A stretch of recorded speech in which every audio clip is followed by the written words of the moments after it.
Welcome to the Old Time Radio Westerns. I'm your host, Andrew Rhynes, and I'm excited to bring you another episode. This is one of over 80 episodes released monthly for your enjoyment. You can find more Western shows at our website by going to OTRwesterns.com. Now, let's get into this episode.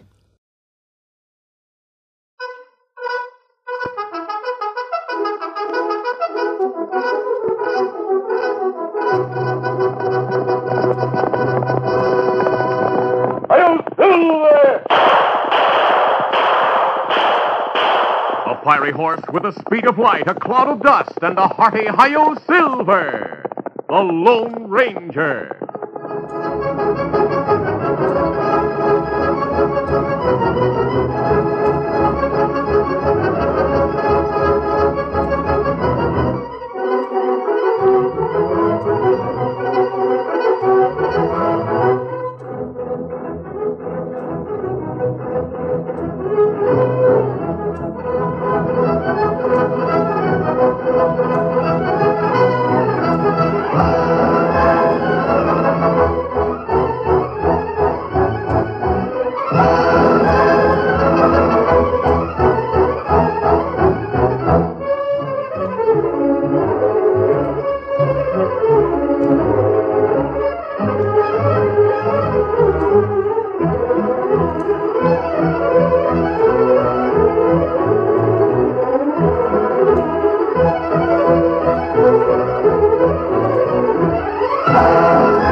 His faithful Indian companion Tonto, the daring and resourceful masked rider of the plains, led the fight for law and order in the early western United States.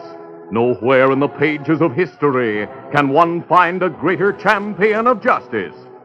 Return with us now to those thrilling days of yesteryear. From out of the past come the thundering hoofbeats of the great horse Silver. The Lone Ranger rides again. Silver, let's go, big fella. I'll Silver! Aye!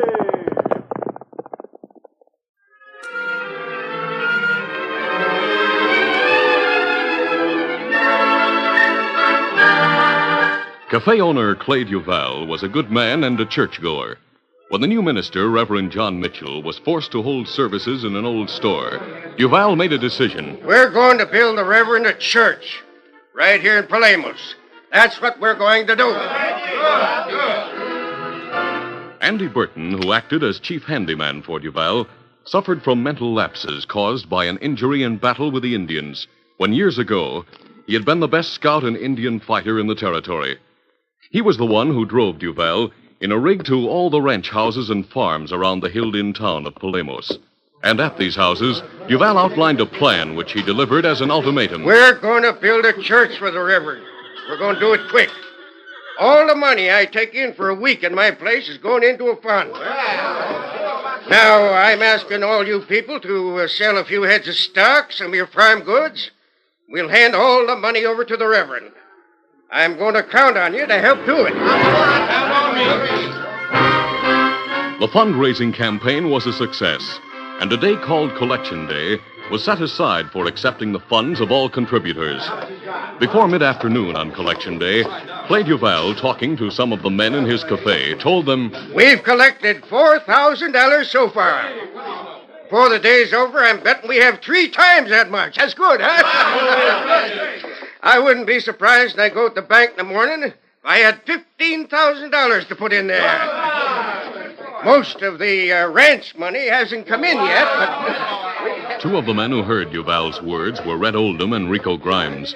They edged away from the group that stood around Duval. Come on, Rico, let's get out of here. Sure, let's vamoose him. Did you hear what Duval said? 3 times $4,000. He said it might be even 50. Just a minute, you with the red hair. Huh? It's that crazy galoot, Andy Burton. Say, didn't I used to know you once? All right, get out of the way, you crazy old galoot. That fella gives me the creeps.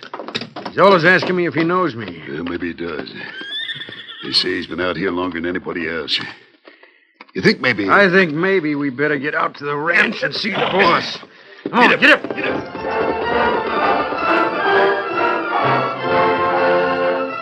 A short time later, the two men, Red and Rico, arrived at the ranch house of their boss, the man who called himself Martin Travis.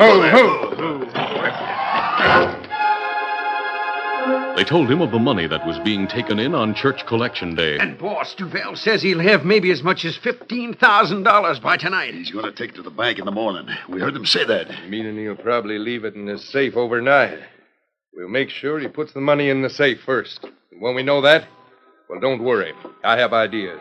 Good ideas.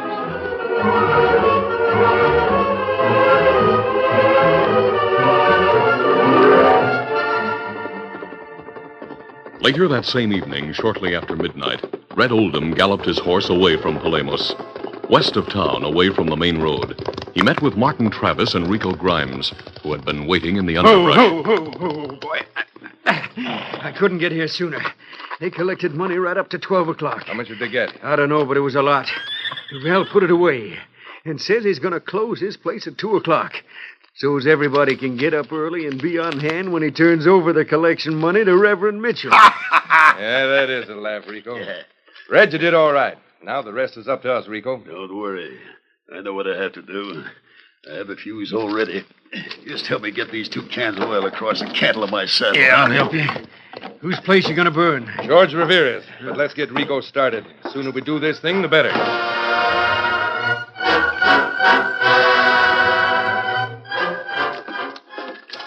A short time later, in the rambling storage bins adjacent to Farmer George Rivera's barns, Rico Grimes poured the inflammable liquid on the walls and floor. Then he ran a long fuse leading from the building towards the woods.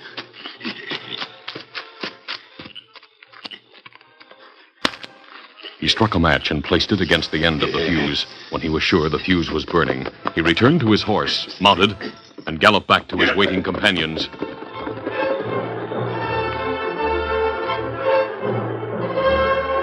Rico, astride his horse, as were Martin Travis and Red Oldham, watched until tongues of flame suddenly shot into the night sky from the spot they knew to be the Rivera farm. There it goes, boss. Look at those flames. Nice work, Rico. We should hear the town fire bell in just a little while.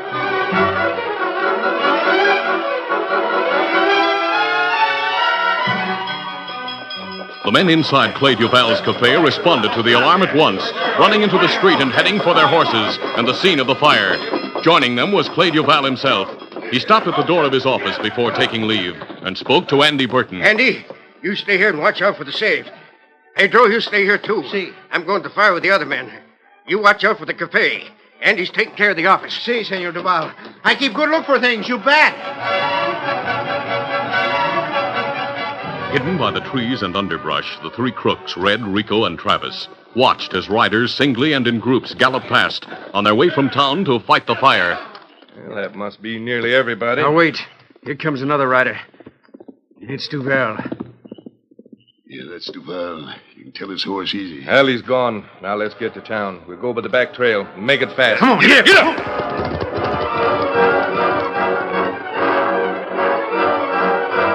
At the same moment, in a temporary camp in the hills directly above the scene of the fire, the Lone Ranger and Tonto, startled by the alarm, mounted their horses. Steady, big fella. That's a bad fire, Tonto. Men down there may need our help. Me ready? Come on, Silver!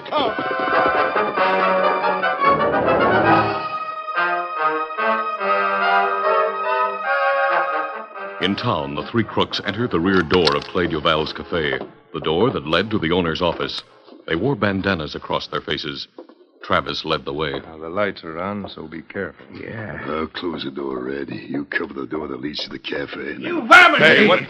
What do you think you're up to? It's Andy. The local one. He has a gun. Grab him before he fires.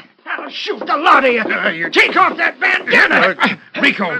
The redhead. I know who you are. Shut up. You fools, he saw your face. He'll never remember it, that old coot. Now, come on. Let's get the money.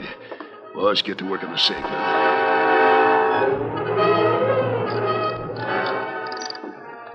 Martin Travis, working smoothly and efficiently, had the safe open within a few minutes. That was a cinch. Hey, the money's in sacks. I think it's the money. Let's see. Yeah. That's the money, all right. Look at it. Well, grab a sack each of you. All right, boss. Say, what about the old cootie, Stern? Bring him with us, Rico. Use that gun again. Be glad to, boss. Glad to. Easy, boy. Rico, you're throwing him across the saddle. Yeah, boss. Red has the money bag set, too. Let's get riding east to the hideout. Hit him! Hit him! Hit him!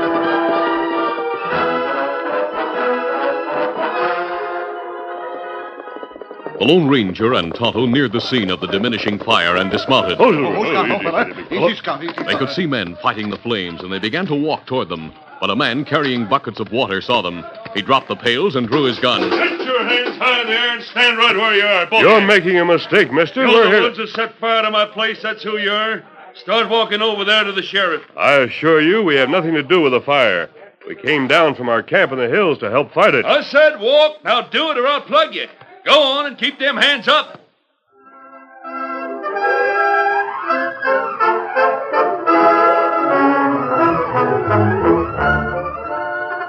The curtain falls on the first act of our Lone Ranger adventure. Before the next exciting scenes, please permit us to pause for just a few moments.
Now to continue. The Lone Ranger and Tonto remained silent as the aroused farm owner, George Rivera, walked them to where the firefighters had finally brought the flames under control. Sheriff, men, look. I found these two were skulking back there near the trees. A masked man. Yeah, and an Injun, too. They're the ones that must have set fire to my place. Sheriff Davis, you better take these two. Hello, Sheriff Davis. Remember me? Why, leaping cactus. If it isn't the masked man. And Tonto, too. Well, you mean you think they're not crooks? I assure you, we're not crooks. My reason for wearing the mask are personal. Why, he sent more crooks to jail than I and all my deputies put together. Tonto and I were camped up there in the hills. When we saw the flames, we rode here as quickly as possible. I see you've stopped the fire from spreading. Yeah. That's the best we could do. But all of George's barns and stable are burned to the ground. He saved his horses, though. That's one good thing. Sheriff, Mr. Rivera, you said before that someone started the fire. What did you mean by that? Well, we found oil cans near where the blaze must have started, and you could see where there was a rope fuse, too. We were all in town, George included, collecting money for a church. Kimasabi, look. Man and horse come plenty fast. Duval, it's Pedro. Pedro? Pedro, what's the matter? Why'd you come here? Oh, senor. Crooks, they come. Hit Senor Andy. Break open safe, take money, and right away. Pedro told of hearing shots in Duval's office while he, Pedro, was in the cafe. He told how the crooks knocked out Andy Burton and repeated their conversation. Pedro ended by explaining, They also take Senor Andy across one horse like if he's dead. They ride away from town toward east, and then I hurry here. The filthy buzzards. They've stolen the money we collected for Reverend Mitchell. It seems to me they might have started the fire out here as a decoy. That could be it. Maybe you're right, Sheriff. Men, let's get back as fast as we can. Come on. From the moment Pedro arrived on the scene and told his story, attention had been riveted on him and the sheriff. The men had seemed to forget about the presence of the masked man and Indian. As the townsman rode after the sheriff and Duval, the Lone Ranger turned to Tonto. Well, what do you know about that? Them forget all about us. Just right way. Well, at least they didn't think of us as being implicated. Sheriff, tell 'em we friends. If he hadn't, we might be in real trouble, Tonto. Kimasabi. Yes? You hear what them say? Crooks take money, men collect for preacher. Yes, and the type of thief who'd do that deserves... Tonto, Sheriff Davis didn't ask our help, but we'll give it. Ah, we ride into town now? No. You saw how many men returned there with the sheriff. They'll be doing all the things that are obvious. Looking for leads and hoof prints and other forms of evidence. But crooks get far away. I doubt that they'll go too far, Tonto. They're carrying a man who's dead or wounded. They have a reason for doing that. Boys say crooks ride east. We know this territory, Tonto. We know there are many places where crooks might hide in the hills east of town. We ride there, Kimasabi? Yes, let's start now. Now, this road curves on the way into town. It curves again on the other side of town. It make half circle. Exactly. So if we ride through the hills on a straight line, we'll be on the other side of town before the sheriff and his men get there. We get horses, Kimasabi? Yes, let's go, Tonto. A few minutes later, just as the last sparks of the fire faded, the Lone Ranger and Tonto rode into the hills. Easy, fella. Monsieur! Get him up, stout.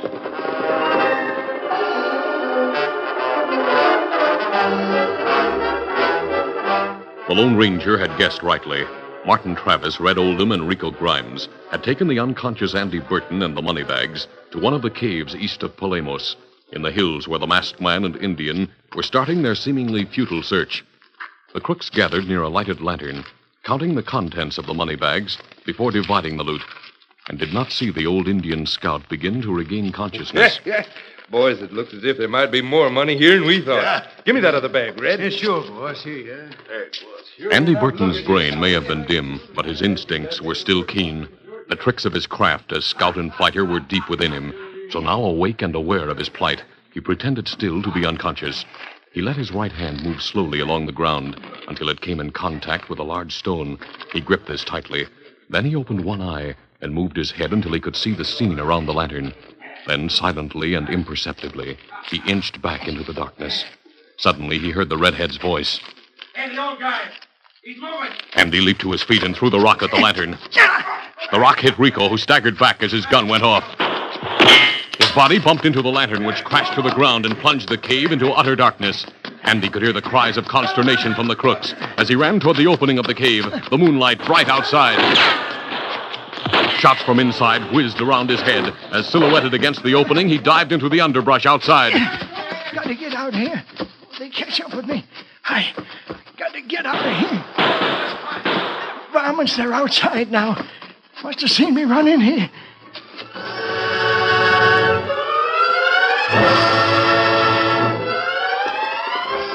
The Lone Ranger, separated from Tonto by a few hundred feet, heard the shots. Oh, Silver. Oh. Steady, Silver. Easy now, boy. Yes, we'll head that way. Easy. Come on.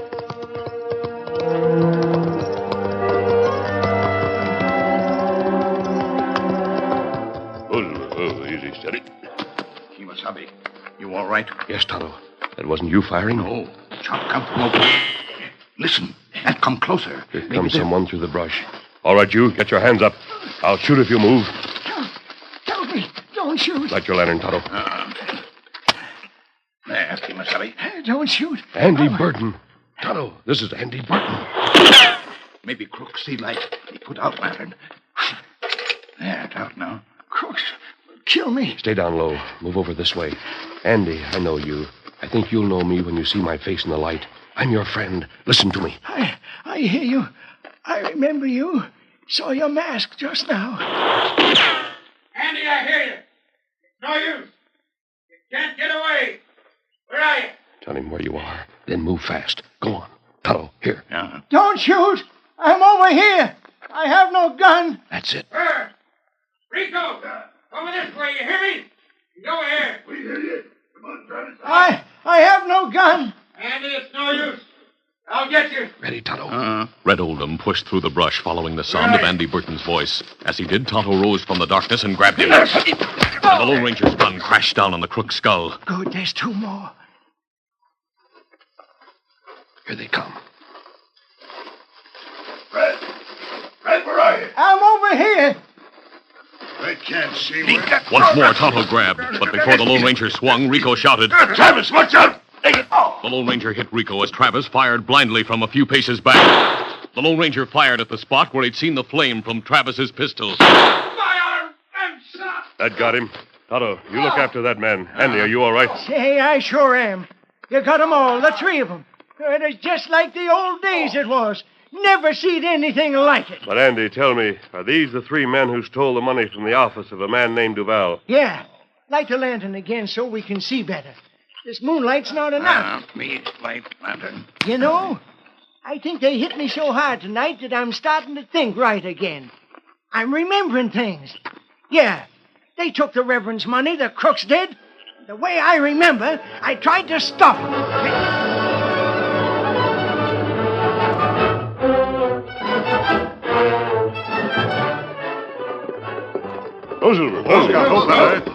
The Lone Ranger and Tonto, ably assisted by old but in some ways a new Andy Burton, met Sheriff Davis, Clay Duval, and the men of Palemos on the road east of the town. Sheriff, we took a shortcut while you rode into town. We were lucky. Here are the men you're looking for. And here's the Reverend's money. I have it right here, all safe and sound. Well, Sheriff, what do you know? Those are the money bags, all right. Men, put the cuffs on those three coyotes. Hi, Sheriff. Red Oldham, huh? Rico Grimes. And of all people, Martin Travis. Wounded, huh? I bandaged his arm. It's not too bad. Sheriff, I think you'll find that Martin Travis is really an outlaw from Texas named Mike Tarleton. He sure is. I remember him. Remember Red. He's an outlaw, too. I'm remembering a lot of things. The hits on the head they gave me did me good. Sheriff, let Andy tell you all that happened. Andy, you were in the center of things, just as you were in the old days. There's a lot to tell, all right. And on account of you, I'm able to tell it. You'll not need me then. Come on, Tonto. Say, now, wait a minute, stranger. It's no use calling him back, Duval. I told you before, I know the man. That's the way he does things. Does things like he did tonight? Just rides away like that? Yeah. He always seems to come from nowhere. But when he gets to a place, things happen. And always for the good. Just like a preacher, huh? Like Reverend Mitchell, maybe. Well, not just like that. He sometimes uses a gun when a prayer doesn't seem to be working. But if he helps build a church, well... Yep, Sheriff, I'll go along with you on that. But tell me, who is the man? Shucks, I can remember that. He's the Lone Ranger.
This is a feature of the Lone Ranger Incorporated, created by George W. Trendle, produced by Trendle Campbell Muir Incorporated, directed by Charles D. Livingston, and edited by Fran Striker. The part of the Lone Ranger is played by Brace Beemer.